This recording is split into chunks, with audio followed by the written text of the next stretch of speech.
I think that we have moments in life that are really, really heavy. And when we're in the middle of the storm, like those heavy storms, sometimes our perspective isn't the same as when we step out years later. This is your Kick-Ass Life podcast, episode number 322. This is the Your Kick-Ass Life podcast with Andrea Owen, a no BS guide to self-help and badassery. Because ladies, let's face it, life's too short for it to not kick ass. And here's your host, the girl who serves it up straight with a side of crazy, Andrea Owen. Hey there, ass kickers. Welcome to another episode of the podcast. I am so glad that you are here. I have another conversation about shit that matters with unqualified people episode coming up. And I chose this particular topic. I'm going back and forth about what conversations can I have with a friend of mine that people can relate to, that would be interesting for people, where we don't come on as experts, but more just having a conversation between two women about life stuff. And I thought of Nicole for a couple of reasons. So I met Nicole last year and we were in a mastermind together. We were immediate close friends. And during that year, last year, we took a road trip together where, as it happens sometimes, you end up talking about deep, dark secrets. I mean, those are mostly my favorite conversations, but Nicole and I took a deep dive into past relationships that we'd had, broken hearts that we've had. And so when I was thinking about an episode talking about big life challenges and the life lessons that come with them, I immediately thought of Nicole.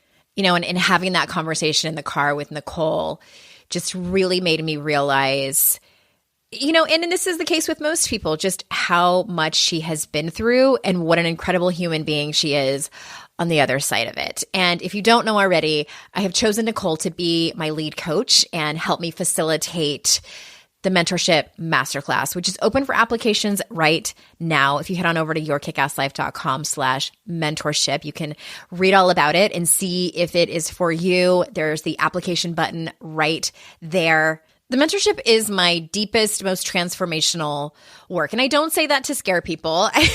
I say that because if you're looking for a group program that is all about simple goal setting and going after your fitness goals and what I like to call surface level personal development, this is not for you. This really is a group program for women who are ready to implement the deeper work. If you read my book, How to Stop Feeling Like Shit, this is definitely the next step for you. If you could relate to a lot of those chapters, but really haven't implemented all of the things, then please go check it out. One of my favorite things about that are the updates that I get 2 years later from my former students who tell me that they're still using the tools that they learned in that program. There's so much insight available to you there. You will have so much self-awareness and tools to be able to live your kick-ass life, to be able to show up as the courageous, confident woman that you truly, truly want to be, and the woman that you are on your way to being. So again, that's at yourkickasslife.com/mentorship. And since this is a conversation about shit that matters with unqualified people, I'm not going to go ahead and read Nicole's fancy professional bio, but she was a guest previously. I will drop that link in the show notes if you want to read about her. She's phenomenal. So without further ado, here is my conversation with Nicole. Nicole, welcome back. Hello, hello. I'm so glad to have you for a conversation about shit that matters with unqualified people, this is your first of those. This is your second time on the show. Well, and these are, as I mentioned in the intro, these are different. These are like where we just talk about shit that matters. And and this one might be a little bit, because I like to have the conversations about shit that matters with unqualified people not be like, we're the expert and we're going to tell you what to do. However, we're going to talk about challenging times from our life, like major top 5 challenging times in our life and how we got through it. So we are going to be offering a little bit of lessons, and I hate using tips and tools, but just personal stories of how we managed to get through really challenging times. So are you ready? I am ready. Well, and like you sent me the list of things that you've been through. Holy shit. I don't even want to say it yet. So I'll kick it off. I'm going to start. And I think most of my listeners know I'm going to sort of marry two of the, no pun intended here. I'm going to marry two of my topics, which are infidelity and divorce, which a lot of people know my story. And I don't know if you know the full story of it. Do you? I think I have a pretty good grasp on it. But there probably are some pieces and bits and pieces that I don't know. Yeah. Cause we're good friends, but we're newer friends. I only met you like just over a year ago. Yeah. Okay. Well, I'll give you the short version because, it's only, about a 45-minute show. So I was married before. And it's funny, as we're recording this, the anniversary of my breakup is coming up. So it was February 13th, 2006. I called my husband, and we were separated at the time. We were going through some stuff, and I was suspicious that he might be having an affair, but he had vehemently denied it for about 6 months. But we were living apart, but we were still seeing each other. And actually our relationship had started to improve at that point. And it was the day before Valentine's Day. I was calling him because he had agreed to come over to my apartment to have dinner on Valentine's Day. So I called his cell phone to see what time he was going to come over. And a woman answered. And she said, I said, "Who's this?" And she told me her name. And I had heard her name before as the person who might be sleeping with my husband. And She told me her name. And I said, "Are you sleeping with my husband?" And she said, "If you're asking me that question, then you and I need to talk." And then I heard a lot of commotion in the background. And then the phone hung up, and I was like, oh my God. And I went into total tunnel vision. Time slowed down. I was standing in the Barnes and Noble parking lot in Encinitas in California. And I realized at that moment that the decision had been made for me because I had been like, should I trust my gut that's telling me he's totally cheating on you, your marriage is over, you need to move on? Or should I trust the part of me that really wants to work it out and hang on? Because I was 31 at the time. All I wanted to do was be a mom. I wanted to just have a family and have a life and, all the things that we want. And so what happened after that was so much drama in a really short amount of time.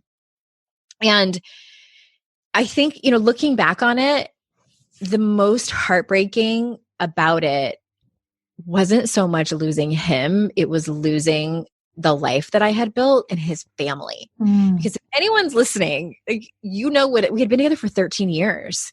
And we had, I met him when I was a senior in high school. He had just graduated the year previously. And my parents got divorced about a year into our relationship. And his family just welcomed me with open arms. Huge family, so much fun.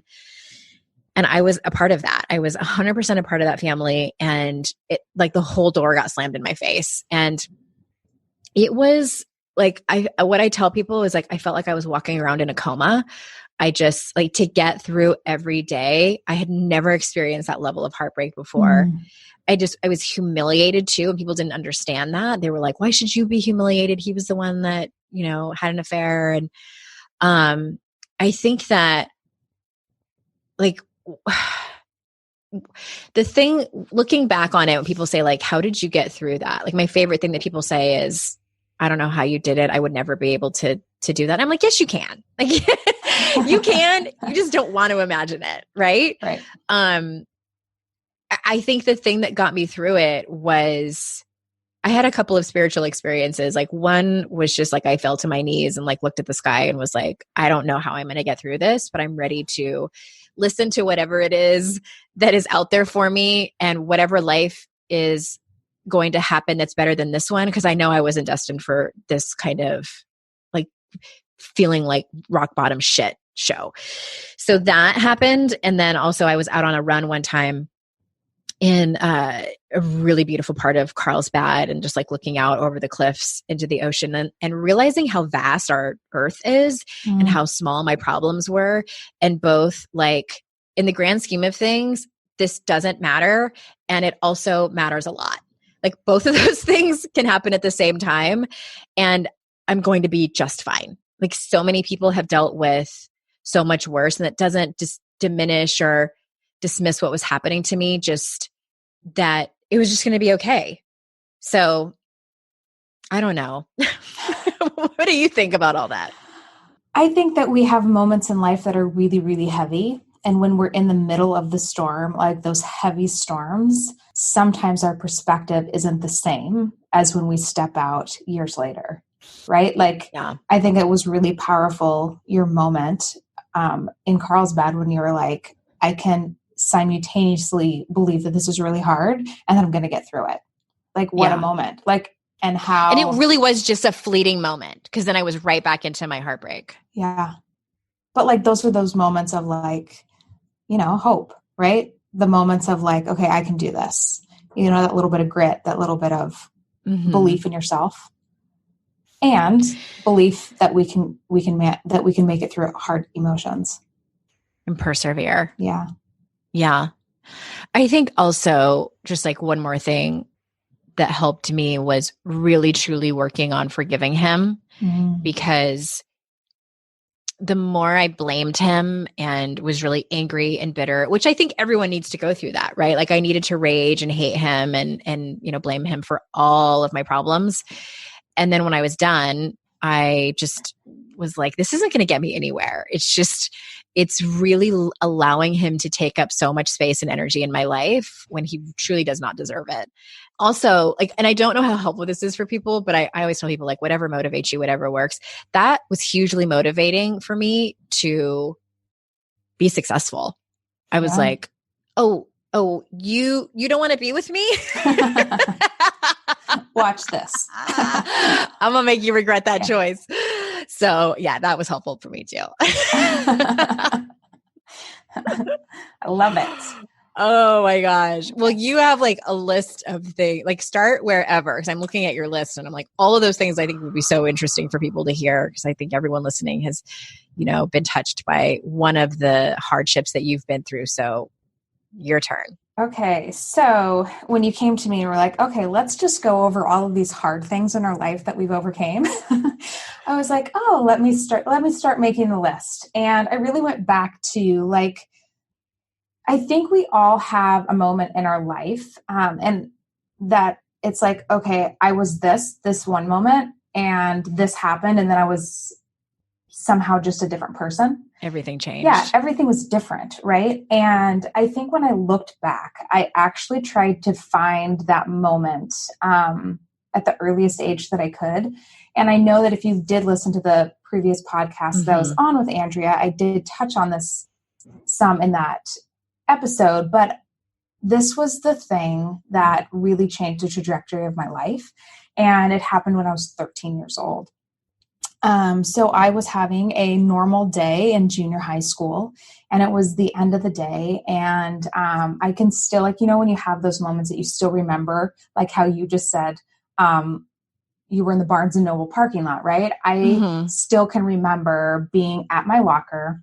I remember which locker it was. And there was this boy that walked up to me and, I kind of turned around and he asked me to be his girlfriend. And this was a kid. So was this like 7th grade? Yes, I was in 7th grade. Yep. And so this kid was a kid that I didn't really know, right? I mean, acquaintance at best. And I was just like, I'm really sorry. I cannot be your girlfriend. I don't really know you, but maybe you can give me a call sometime. And that was really kind of how we left it. And so, like I said, I left it at that and I left, I caught my bus home, and I got to the house and probably 15 minutes after I got home, I got a phone call from another kid at my school that was really an acquaintance. Like I didn't really know him really well. And he got on the phone and he said, just so you know, Tim killed himself. And I said, what? And I said, that is like, I was like, that happened like that. So it happened like that same day, like that afternoon? Like literally, I got the call like 30 minutes later. He literally walked home and he took his life. And Jesus Christ. Yeah. And that was really where I was at. Like I was 13 years old. I had no idea how to really even wrap my mind around what suicide was. Yeah. And here I was, and my first reaction was, holy shit, I did that. Yeah. Did he leave a note or anything? No, he did not. He didn't leave anything. God, his poor parents. Yeah. And that experience, right? Like that. So the rest of the day played out that the school ended up calling my parents. Like, I just remember like sitting in my room, like trying to navigate, like really feeling numb. Like, what, like, how could this have happened? And as the next few days played out, I basically became like, I created a whole new life view for myself. And it was basically that I can never control how someone's going to react to something that I say. Mm-hmm. And so I am going to be the manipulator of my life, right? Like I created a really unhealthy toolbox for myself. Yeah. And it was, I know that I can handle everything. Like, I'm still standing. So I'm going to make sure that I know whatever I do, whatever I say, that the other person in any interaction with me is going to be okay. I know that I can handle the worst, but I have no idea how another person is going to react. And I'm going to manipulate all of it to make sure that I never have to feel this way again.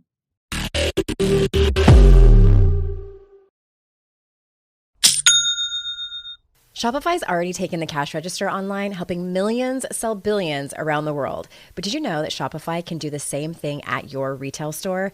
Give your point of sale system a serious upgrade with Shopify. With Shopify, you get a powerhouse selling partner that effortlessly unites your in-person and online sales into one source of truth. Track every sale across your business in one place and know exactly what's in stock. Connect with customers inline and online. Shopify helps you drive store traffic with plug-and-play tools built for marketing campaigns from TikTok to Instagram and beyond. Get hardware that fits your business. Take payments by smartphone, transform your tablet into a point of sale system, or use Shopify's POS Go mobile device for a battle-tested solution. Sign up for a $1 per month trial period at shopify.com/noise, all lowercase. Go to shopify.com/noise to take your retail business to the next level today. Shopify.com/noise. Today's podcast is sponsored by MIDI Health. Ladies, are you over 40 like me and dealing with hot flashes, insomnia, brain fog, moodiness, some vaginal dryness, or weight gain? Don't just accept it as part of aging. These symptoms are often linked to hormonal changes during perimenopause and menopause. At MIDI Health, they get it. Their experts know what you're going through and how to help. MIDI clinicians are menopause specialists offering safe, effective, FDA-approved solutions. And guess what? MIDI care is covered by insurance. So stop pushing through it alone. Schedule a virtual visit and dive deep into your unique symptoms and health background. You'll walk away feeling heard and with a plan to start feeling better. Visit MIDI Health today and reclaim your well-being. You deserve to feel great. Book your virtual visit today at joinmidi.com. That's joinmidi.com. joinmidi.com.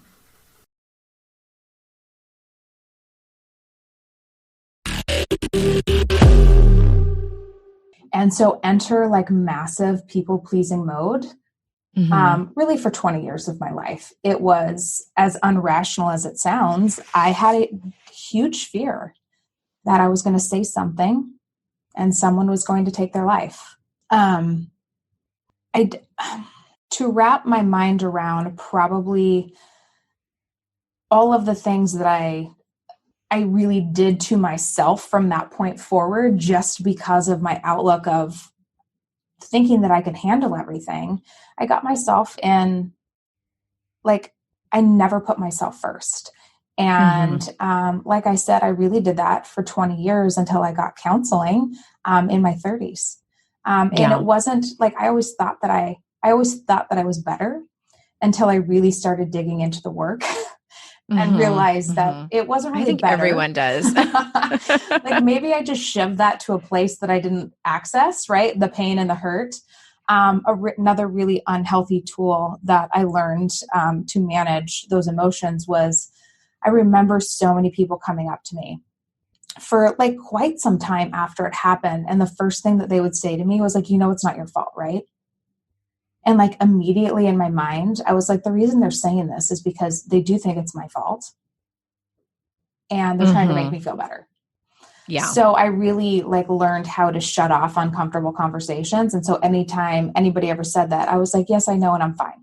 Right. Like that was my go-to. Like, I know this, it's not my fault and I'm fine. And well, and you grew up in a smallish town, right? Yes. So it sounds like you couldn't escape it. No. Like everyone knew. Everyone knew. Right. Like, and everybody was looking at me and like everybody knew what happened. So yeah, it was, I really built a lot of walls and barriers and, to try to control my world. Yeah. That's what it became about. Do you think that, because I know another thing on your list is bulimia. Do you think it was directly related to that? Oh, I mean, like indirectly, 100%. Right. So I'll kind of like, I guess I'll take the stage here a little bit longer. Yeah. So carrying on with that and like my people pleasing behavior, it really led me into some unhealthy relationships. And in my early 20s, I was in a pretty unhealthy, abusive relationship with a man. And it really compounded my belief that I had no control over anything that was happening. And so what had started at 13 built up, right? Like me trying to control my environment and then me getting into an emotionally unstable relationship. I was then in a position again where I felt like I had no control. And I think that was one of the big reasons that I turned to like bulimic behaviors and really suffering from bulimia. And it was really a place in my life that I was just trying to grasp at anything that I can control. Yeah. Everything at that point in my life felt like I was spiraling. Even though I felt like I'd kept it together, all at that point, even the meaningful relationships in my life were spiraling because of the relationship that I was in. Like my world was circling and I just couldn't find any control for anything. And that was another really big breaking point for me. It was like, okay, all of these things that you've done to protect yourself, in fact, have actually not protected you. And I was in even more of a worse, vulnerable emotional situation. And food and the disorder and the disordered eating was like something that felt really safe. As bizarre as that may sound, like it felt really safe to me. It was something that I can control. Yeah, I totally get it. I think that's super common. And honestly, that's why I named my book, How to Stop Feeling Like Shit, because it's exactly as you said it. We do all these coping mechanisms because we think that they're protecting us and we think that they're making us feel better and keeping us safe. And they work for a little while. There's a saying in 12-step programs that says it works until it doesn't. Right. And that's what it sounds like you were doing, as I was doing too. It was like, and so many listeners, I think it works until it doesn't. And then when we get to the place where we realize it's not working anymore, those behaviors feel like shit. Staying in the dysfunctional relationship, doing addictive behaviors like bulimia, or even if it's, restrictive eating or overexercising. And then it feels like such shit, but we don't know how to get out of it. Right. And then that's, really what the theme of that book was. And I was the same, like my codependence starting when, it's funny, my high school boyfriend posted something on Facebook, just something random. And it kind of like sent me down the rabbit hole of remembering like how I was. He and I started dating when I was 15. And that was probably like the last normalcy I had entering that relationship with him. And he was honestly the most, out of all the men that I have loved before, Jason aside, my high school boyfriend was probably the most kind and compassionate, even though he did break up with me to go out with other girls in high school. He did have the decency to actually break up with me instead of cheat on me, go behind my back. But I look back at my 15-year-old self as like the last innocent year before I went down the path of codependence. And for me, it was like this departure from my family, which was very loving, but never talked about anything hard. We avoided hard things like the plague. And I was so determined to find my esteem and love and value and worth through the eyes of someone else, specifically my romantic partnerships. And when he and I were in love, like so much that first year and didn't really have any real problems, everything was great. And then when things got complicated because we were having sex and then he, and then like he would break up with me and just all this heartache, I dove deep into codependence and was just like, I'm going to control everyone and everything around me. And if I can't do it, that's where I start to spiral and try to hold on even harder to whatever I can. And it was affecting my friendships and my parents and just my life in general. And then that's where my eating disorder came in. And for me, it was heavy calorie restriction and over exercising. And really it wasn't until it's sort of ironic how I ended up healing from those things. And it reached a fever pitch. So that stayed with me, and like massive love addiction. I esteemed myself and got high and found my worth through men and relationships. So it was just this constant cycle of cheating and then feeling ashamed and hating myself for it and wanting to find relief. So I would go out again and try to find someone to hook up with. It just over and over and over again. This went on for years. And then when it all came crashing down was actually when after my divorce and I started dating the guy who faked cancer to cover up his drug addiction. He went to rehab and I went and spent a few days at Family Week there, like as a guest. And they were talking about all this stuff. They were talking about codependence, which my therapist, by the way, had told me about, but I was like, I don't know. I still think it's other people's fault. That's not me. Right? I wasn't ready to take any responsibility for my life yet. But then I'm at this rehab place and, the counselors are talking about it. They're having 12-step meetings. There was a book in the bookstore about love addiction and I started reading the first few pages. I was like, oh my God, she wrote this book about me. She wrote this book about my life. So it's like, I'm finally having this awakening. Right. And then I really started that's really when all my work started. So I say all this because I think that and I'm curious about you because I had to get to that place where it was just massive insight, right? Massive insight and self-awareness. And you have to be in that place too, where you take responsibility. And it's not about self-blame. It's not about saying, oh, this is all my fault that I am so fucked up and I need to get my shit together. Everybody else, here I am 30 something and like all my friends are married and have kids, cause it's easy to go down that path too. But I think it the insight and the self-awareness from a place of hope and empowerment, that's very different. What was it similar for you? Cause I know everyone's experience is different. Oh, I think that the point when I was like, okay, you got to face all this shit. No more of this isn't working any longer. Like you said, it was really after I had been married, in a super amazing, my husband and I's relationship is fantastic. And still, I was still engaging in a lot of my people pleasing behaviors.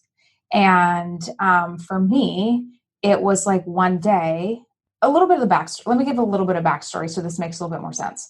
So my husband is quite a bit older than I am. So he's about 10 and a half years older than I am. And when I met him, he had an established life because he was 10 years, he'd lived that 10 years before. That was me. The same with Jason too. He owned his own home and it was kind of amazing. I was like, oh, you're like a grown man. You're not a boy. Yeah, right. That's exactly the same thing. My husband had, a life. He had a business. He was good credit, all of these things. Right. He had all of these things that a well-established man had. And here I was still I still had some debt. I was still like working on myself. Like I was in my mid-20s, like all of this kind of stuff. I was still kind of a hot mess. I think back sometimes like, what did he see in me at that point? Like, like what was it about me? I like to believe he saw my potential. But when I married him, I really had this notion, like I married into this life, right? Like when I stood at the altar, I knew what I was getting myself into, and this was the life, and it was the life that he had created. And I just kind of fell into this pattern of living out our life. Like, this is the life that I married into. This was the life that we were going to have. And I never gave myself permission to create my own. And it was all embedded in this, me being a people pleaser, right? Yeah. I didn't want to disappoint. Like, I didn't want to ruffle any feathers, especially since I was in this great relationship, right? And I really decided that, and I really, really hoped, I decided I was going to go to counseling. Mm-hmm. And I was like, I really, really hope my husband grows with me through this. But I knew at that point, I was like, I have to make a stand and really get to the bottom of my shit, heal from my shit, and figure out who I wanted to be. And that was really, really scary. Mm-hmm. But it was that same moment of like, okay, we're going to get better. And I really hope that my husband chooses to come along this ride. I didn't know. Yeah. But I also knew that I couldn't live my life simply for other people anymore. And that's really what this realization was that, oh my gosh, I've lived 30 some years trying to not ruffle anybody else's feathers, making everybody's life easier, and putting myself on the back burner. Yeah. I am super curious. Did you tell him when you were going through counseling? First, did he know that you were going to counseling? Yes, I did tell him that I was going to counseling. Were you specific? Did you talk to him about what you were working on, or did you keep that to yourself? I kept it to myself. I mean, I think that there was every marriage has them, but it was definitely a rocky point in our marriage. Like, we both knew that things weren't great. We also had, we were in the midst of being foster parents, and we had adopted our daughter through the foster system, and she had some so that was all going on at the same time. Yes. Oh my God. I didn't know that. Yeah.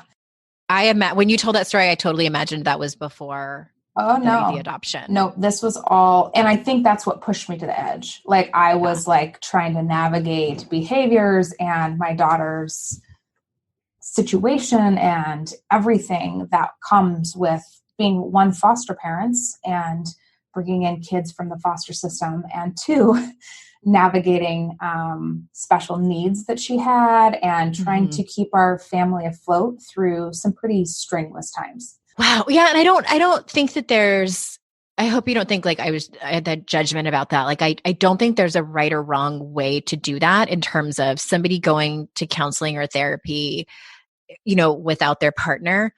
I do think that there are cases where you need to go through that on your own first. You don't need to debrief every detail to your partner about your counseling session. Do you know what I mean? I just think some people need a minute to just walk that path on their own with their therapist, or maybe one of their best friends they can debrief it with. But especially if you said you weren't in a great space, right? I just sometimes don't think it's good timing to dump all that on your partner.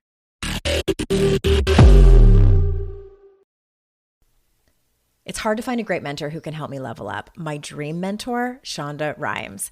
So I was really excited when I heard she has a class on Masterclass. With Masterclass, you can learn from the best to become your best. Masterclass is the only streaming platform where you can learn and grow with over 200 plus of the world's best. For just $10 a month, an annual membership with Masterclass gets you unlimited access to every instructor. And you can access Masterclass on your phone, computer, smart TV, or even in audio mode. I'm always looking for ways to be a better writer, so I took Shonda Rhimes' screenwriting class. It helped me gain concrete technical advice, including structuring, the writing process, and with shows under her belt like Grey's Anatomy and Bridgerton, it was so helpful. Plus, every new membership comes with a 30-day money-back guarantee. Don't wait another moment to start your learning journey with Masterclass. Right now, our listeners get an additional 15% off any annual membership at masterclass.com/Andrea. That's 15% off at masterclass.com/Andrea. Masterclass.com/Andrea.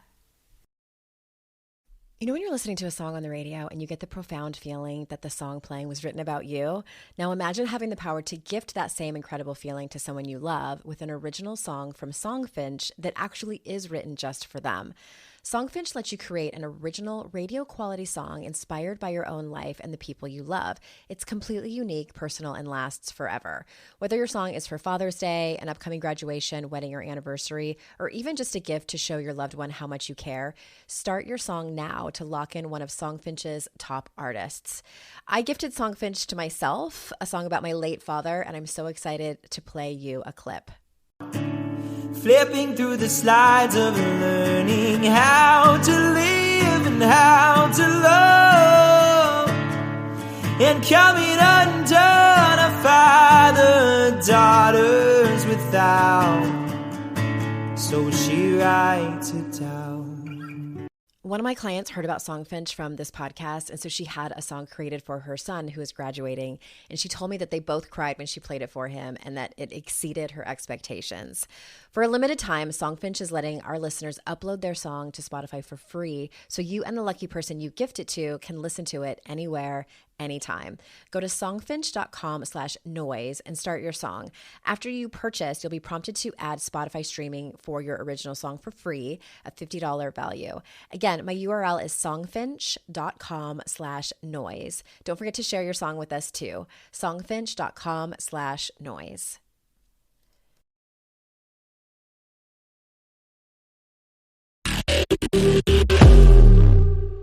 Right. And like you just said, so also when I was going through, one of the things that spurred me on to go to therapy was that I was training for an Ironman, and I spent a lot of time alone, moving my body, doing different things.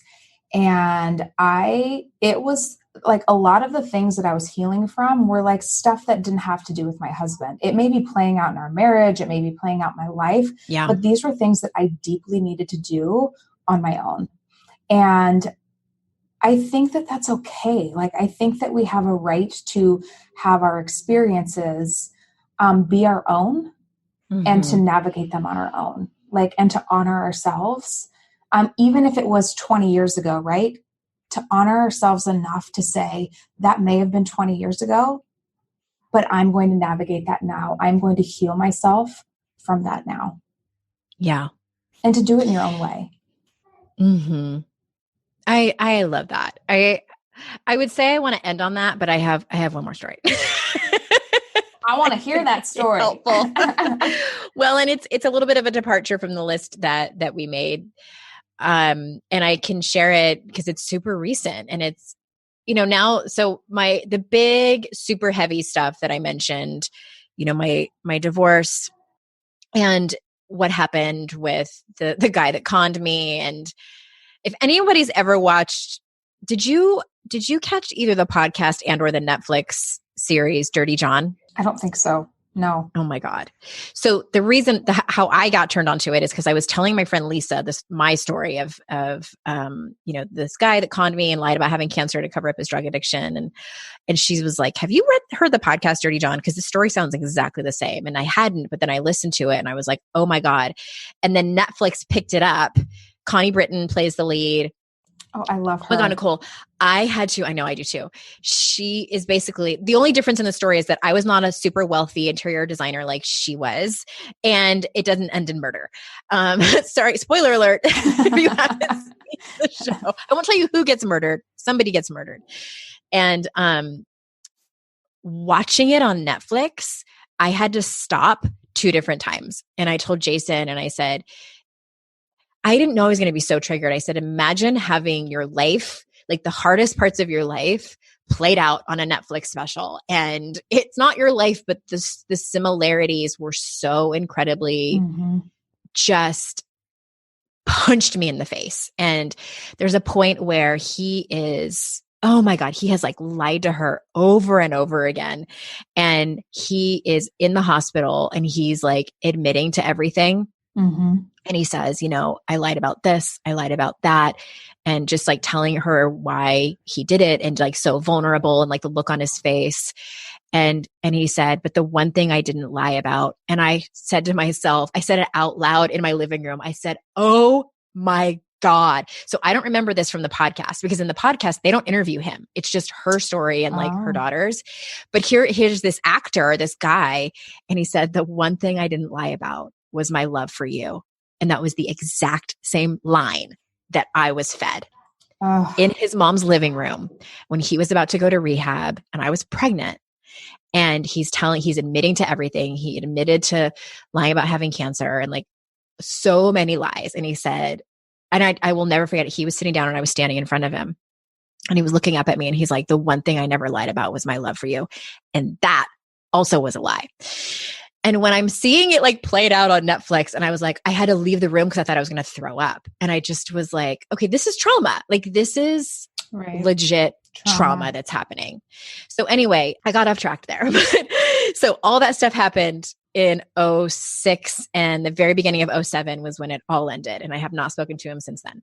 So just recently, it's just this past weekend as we're recording this, Jason got really sick. Unexpectedly, I was like on my way. I was at the airport on my way to a speaking event, had to rush home, run through the airport, rush back home, take him to the ER. He had hernia surgery a week and a half prior, and there was some complications with it. He spent 2 nights in the hospital. And the first night that we were at the hospital, I had to go home to pick up some stuff and like make sure they don't let kids there under 13. So it was like dealing with that. And I got home and nobody was there. Both my kids were at play dates. And I knew I needed to eat something because I hadn't eaten all day. And I'm like sitting at my kitchen table trying to eat. And I like wasn't really hungry. And I pushed my dinner away and I started crying. And I thought to myself, and so by the way, if anybody doesn't know this, I've been sober for 8 years. And so I started crying and I had a thought, and I thought to myself, these are the moments where people drink. And for me, that is a very dangerous thought, because it wasn't that I wanted to drink at all. When we think that, like that is my old behaviors tapping me on the shoulder and saying, hey, I know you don't want to feel like this anymore. I know you're scared. I know you're frustrated. I know you're angry. But if you want to feel different, there's a solution. And so if I stayed in that place, the next thought for me would be, well, nobody would know. I could get a bottle of wine and drink it. My kids aren't here. Nobody would know. I could just stay home and go on with my day tomorrow. Right. And that didn't happen. But I know through experience that even just the thought of these are the moments where people drink was enough to like make me like, okay, I have to call someone. And luckily one of my friends, like not even 30 seconds later, my phone rang and it was one of my friends. And I just like totally broke down, started crying. And I tell this story because I think I want people to know like shit still happens to me. And the difference is yes, I still do fall apart, but I think it's in such a more healthy human way rather than falling apart and then also falling back on all these old behaviors, which I know do not serve me. Drinking, there's a numerous ways I could have dealt with that pain and fear that would have put me back into a place that I'm not proud of. And it's, I love that part of me that's still really, really human, and I'm compassionate towards her, which is also new because I used to just get really, maybe a little bit ashamed that I still even have those thoughts. But it's like, Jesus Christ, like we're all human, like we're all doing the best we can. We all have worst case scenario happen to us sometimes. And I do this Monday gratitude with this women's group that I'm in. And this Monday, it was just yesterday, and I said, you know what I'm grateful for? I'm really grateful of how I showed up because I only reached out to people who I knew could hold space for me. I only answered calls from people I knew I could trust and like cry on the phone with, like, you being one of them, where I could just like, here's everything that happened. It totally sucks. Here's the people I'm mad at. And I'm going to be okay. But I think, those are the moments that really show us how far we've come. Right. And if you're listening and you're not at that place yet, like, I want you to know, like, there's so much hope. It's just what I can attribute that to is, again, like massive insight to what my triggers are, what my thought patterns are that are going to send me into the darkness, massive self-awareness and self-compassion, and really just knowing that I'm going to get through it. And even if it fucking sucks right now. Right. Resilience. Yes. I always say, and I think that this happens. I'm sure that if you don't know this about me, I'm an ultra runner, but when I go into a race, I always say I'm going to commit to the grievances. And I like that. Yeah. And I think that's like that same thing. Like when we have trauma, like we have to commit to the grievances that are going to come, because it's not going to always be easy. We're going to have triggers that we didn't think that we had anymore. We're going to have feelings, right? Mm-hmm. Things are going to happen. But if we can believe that we can handle any of those feelings and emotions and really just commit to the process and honor ourselves, commit to the grievances of what's coming, knowing that we're better off than we were. Right? Yeah. We're moving forward. We keep taking the next step. We keep healing. Yeah. With every experience that we have. Commit to the grievances. Yeah. That needs to be on a bumper sticker and a t-shirt. Yeah. And a trucker hat. A trucker hat. I was gonna say, it really needs a trucker hat. Yeah. But commit to the grievances. Yeah.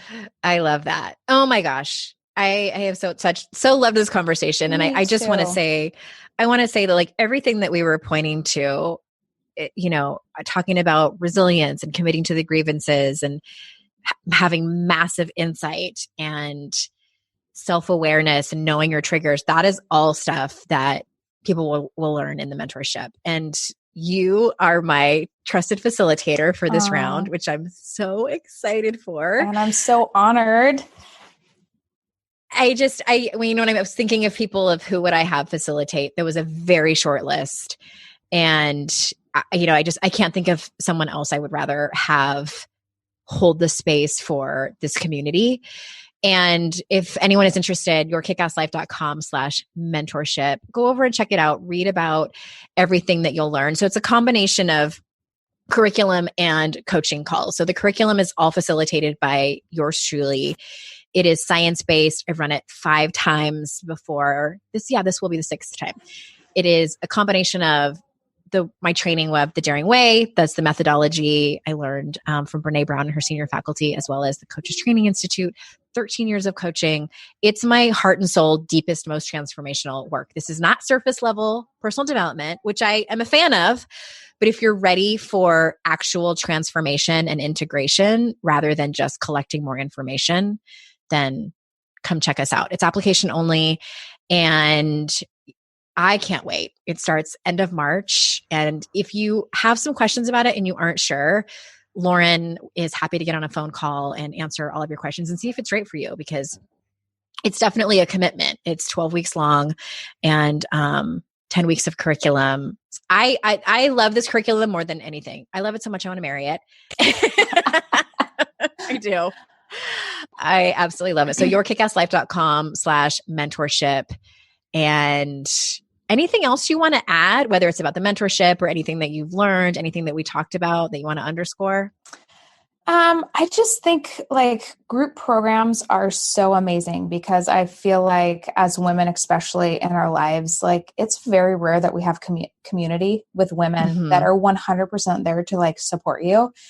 And that is what it can be so amazing about a group program like this, is that there's going to be a bedrock of women there to support every single one of us as you go through the process together. And I think that's magic, especially in the world of social media and, somewhat disconnection between relationships in our lives. And what a gift for all the women that are going to go through it. So, yeah.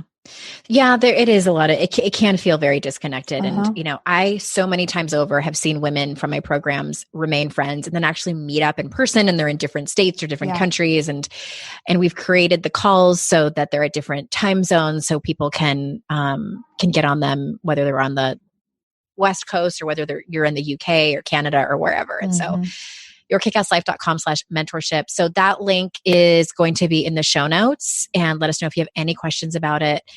I am so grateful for all of you listening, that you take the time to spend it with me and my guests. And until next time, everyone, I will see you all out in cyberspace. Bye-bye.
I'd like to introduce you to the Minimalist Moms podcast.